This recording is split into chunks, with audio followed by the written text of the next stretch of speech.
মাননীয় বিরোধী দলের নেতা তার নিজের জেলা যেহেতু সিলেট, বিগত বাজেট উপস্থাপনের দিন উনি ঢাকা সিলেট হাইওয়ের কথা বলেছিলেন এবং সেই সাথে তখন স্পিকার সাহেব সেদিন উপস্থিত ছিলেন, সেই সাথে আমাকেও একটু সংযুক্ত করেছেন সিলেটের সাথে, স্পিকার সাহেবকেও সংযুক্ত করেছিলেন আত্মীয়তার সূত্রে সিলেটের সাথে। মাননীয় স্পিকার, আপনি জানলে খুশি হবেন মাননীয় স্পিকার, এবং আপনার মাধ্যমে আমি বলতে চাই যে এই সকল কাজগুলো পর্যায়ক্রমিকভাবে আমরা শুরু করেছি।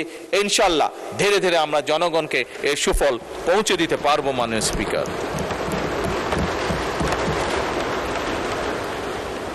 মাননীয় স্পিকার, আমি আরেকটি খাতের কথা উল্লেখ না করলেই নয়।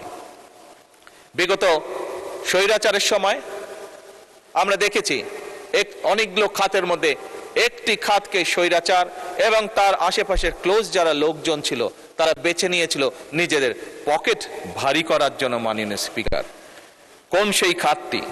সেই খাতটি ছিল মাননীয় স্পিকার বিদ্যুৎ সেক্টর। ফ্যাসিবাদের সময় 1.5 দশকে বিদ্যুৎ খাত থেকে হরিলুট হয়েছে কমপক্ষে মাননীয় স্পিকার 3 লক্ষ কোটি টাকা।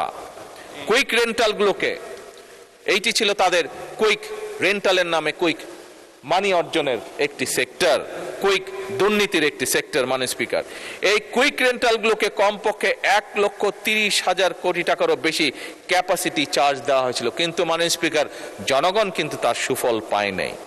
মাননীয় স্পিকার, জ্বালানি খাত ফ্যাসিবাদের শাসনামলে সম্পূর্ণভাবে আমদানি নির্ভর করে ফেলা হয়েছিল এই জ্বালানি খাতকে, এবং শুধু তাই নয় মাননীয় স্পিকার, সবচেয়ে বেশি যে গুরুত্বপূর্ণ বিষয়টি সম্পূর্ণভাবে উপেক্ষা করা হয়েছিল সেটি হচ্ছে মাননীয় স্পিকার স্বাভাবিকভাবে জ্বালানি এটি আমাদেরকে ইম্পোর্ট করে আনতে হয় বিদেশ থেকে। আমরা এখানে আমাদের কোনো তেলের খনি নেই, ডিজেল বলেন পেট্রোল বলেন, যেটি আমাদেরকে সম্পূর্ণভাবে বিদেশ থেকে ইম্পোর্ট করতে হয়। কিন্তু ইম্পোর্ট করে আনতে হলেও মাননীয় স্পিকার যে মজুদটি রাখা উচিত আপৎকালীন সময়ের জন্য, সেই মজুদের উপরে কোনো রকমই নজর দেওয়া হয়নি। ফলে আগে মাত্র 30 দিনেরও কম মজুদ আমাদের হাতে থাকতো।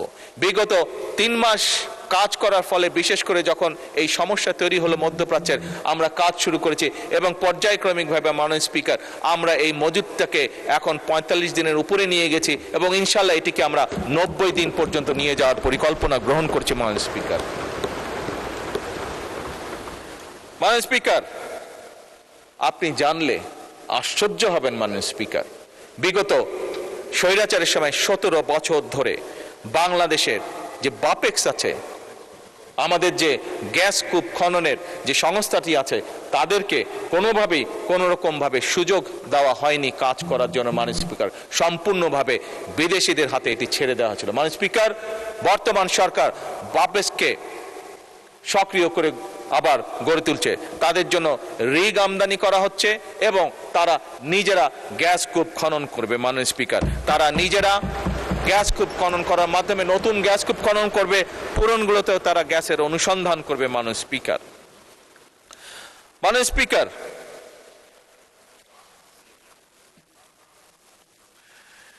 মাননীয় স্পিকার, বাংলাদেশ জাতীয়তাবাদী দল বিএনপি একাধিকবার রাষ্ট্র পরিচালনার দায়িত্ব পালন করেছে।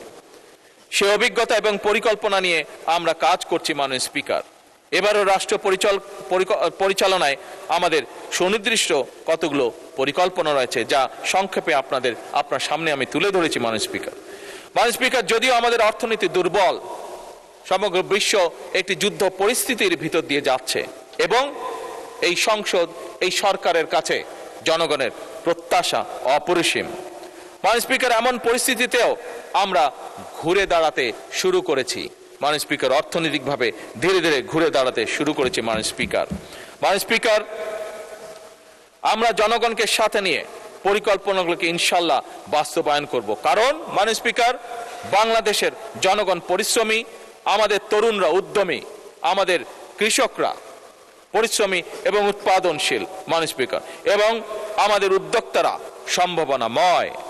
মাননীয় স্পিকার, আমি বিশ্বাস করি সরকার যদি ব্যবসা বাণিজ্যের সামনে সকল বাধা সরিয়ে দিতে সক্ষম হয়, আমরা দুর্নীতিকে যদি নিয়ন্ত্রণ করতে পারি এবং ন্যায়ভিত্তিক সুযোগ সৃষ্টি করতে পারি মাননীয় স্পিকার, এবং অবশ্যই রাষ্ট্রীয় প্রতিষ্ঠানগুলোকে যদি জবাবদিহিতার আওতায় আনতে পারি, মাননীয় স্পিকার, তাহলেই আমরা শহীদদের সেই প্রত্যাশিত বাংলাদেশ গড়ে তুলতে সক্ষম হব।